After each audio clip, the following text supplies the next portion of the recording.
retour dans le live TV Finance, c'est l'heure du chrono CAC, l'ouverture de la bourse de Paris aujourd'hui en compagnie d'Éric Seban, trader et coach chez Perceval Finance. Bonjour Éric. Oui, bonjour. Merci d'être avec nous. Alors aujourd'hui, c'est le jour J pour l'accord commercial de la phase 1. On a appris dans la nuit que les États-Unis maintiendront les droits de douane sur les produits chinois jusqu'à l'achèvement de la phase 2 de l'accord commercial entre Washington et Pékin. Du coup, qu'est-ce qu'on peut envisager aujourd'hui concernant la bourse ? Bon, sans doute la même chose que les jours précédents. Je pense que cet accord va rien y changer. Tout ce que vous avez dit là, vous me l'apprenez en fait.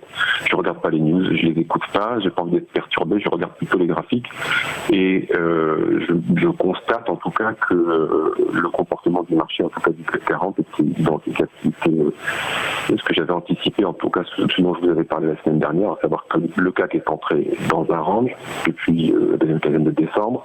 Je vous disais que c'était assez probable qu'il s'y installe. Bon, c'est ce qu'on voit. Et je vais me cantonner à l'observation du mouvement des prix, parce que depuis déjà un bon moment, si on écoute les nouvelles, on a chanté tous les points hauts de 2019 et on est encore à l'envers si on n'a pas sauté. Donc le truc, c'est que je préfère ne pas regarder et écouter les news et regarder les graphiques pour ensuite prendre des décisions et savoir de quelle manière intervenir. Parce que pour le moment, ce qui est à constater d'évident, c'est que on n'a absolument aucune visibilité, on n'a pas eu depuis déjà longtemps et ça continue d'être le cas, donc c'est la principale raison qui explique le manque d'initiative des gérants. Les gérants sont les pourvoyeurs de volume, donc tant qu'ils ne reviendront pas sur le marché, le CAC restera terrain de jeu de la spéculation. Qui dit spéculation dit contre-pied, contrainte. Pour le moment, il n'y a rien qui bouge parce que le CAC reste collé dans le range. Donc après, on peut imaginer différentes hypothèses. S'il en sort par le haut, les vendeurs se rachèteront et prendront leur perte. Ils contribueront à une petite prise d'altitude, mais sans doute assez modeste. Pas pour il y aura un relais. Si ça sort par le bas, je ne serais pas étonné que la baisse soit modérée, et à peu près comparable à celle qu'on a vue en début décembre. Voilà, double appui avec 5,7, voilà, c'est le point bas de décembre.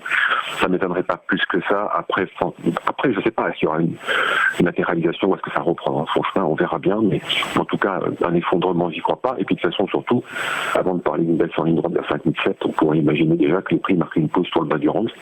C'est assez probable, puisque c'est un point d'entrée de chartis pour les acheteurs, puis c'est un point de sortie pour les vendeurs du haut du range. Donc voilà, tout va bien. Et le marché peut rester dans ce range pendant un bon moment. Parce que le plus probable dans ce contexte, c'est que il aura du mal à changer ce contexte. En forte news fondamentale à long terme, il ne va rien se passer de nouveau dans l'immédiat. On assistera sans doute à des mouvements qui seront liés surtout, comme je vous l'ai dit, à des contraintes spéculatives qui vont bouger sur des news. Alors un coup c'est l'accord, un coup c'est ci, un coup c'est bien là. Bon, ça, on est habitué, on a déjà vu le truc, on voit comment ça fonctionne.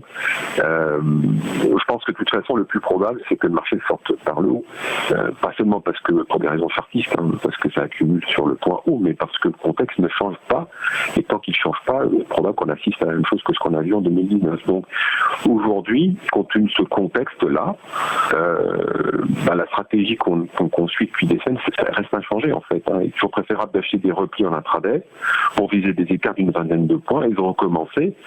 Globalement, vous n'aurez pas de première alerte sur le plan purement chartiste avant une question de 5840. Donc, vendre sans signal de vente dans le contexte actuel, c'est vraiment pas une bonne idée. C'est pas de ce côté-là que situe en tout cas les meilleures probabilités de réussir ces trades. Donc, acheter sur des replis en intraday dans le contexte actuel, ça reste encore la meilleure option. Écoutez, merci beaucoup pour cette analyse, Éric Seban. Je rappelle que vous êtes trader et coach chez Perceval Finance. À tout de suite.